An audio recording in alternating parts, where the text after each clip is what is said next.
I've heard it on your show before.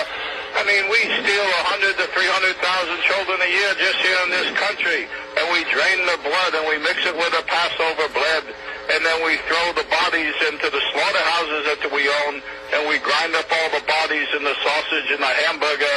McDonald's is one of our favorite outlets, and the people, they eat it for breakfast, they eat it, their children for lunch, and, you know, as Jews, you know, we got to do what we do. The most important thing to remember between you, Pastor Wickstrom, and me, Rabbi Avi Finkelstein of New York, that we both have two fathers, and so that's why we look at the world in two different ways.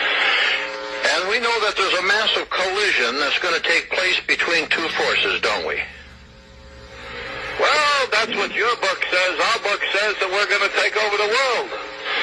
Well, I look at you... You're doing a pretty good job right now. Yes, you've done a pretty good job, but you know, there's quite an awakening coming.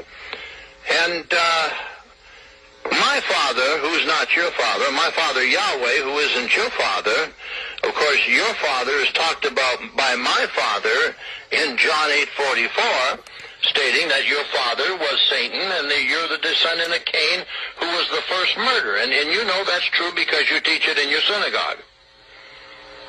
Well, that's true, but it's not for you Goyim to know. But right now it's too late. It's over for you white race. So that's why I'm speaking so honestly here, to bring it out into the open so that you can see it for what it is.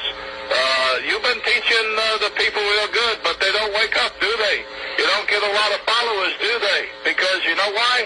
They're scared of us Jews, because they don't want to be called anti-Semites, and they believe that we're the chosen people, and so that's why we can do whatever we want to do, and we can get away with it because the white men are cowards, and we go to the synagogue all the time and have some Manischewitz and dance the Hava Nagila. You know, it's interesting. I've told people for years and years, it's not that you Jews are hiding anything. You're coming right out on television, in the newspapers, on the radio, and you're telling the people exactly what you're going to do before you do it, and they're brain dead. Well, we did a good job with the public school system. We got you to put all of your children in there. You notice that the Jew doesn't put his children in there. They go to the Hebrew Academy where we teach them the real things, and then they go to the synagogue and they learn the real important things. But we send your kids to the public school. We even have your tax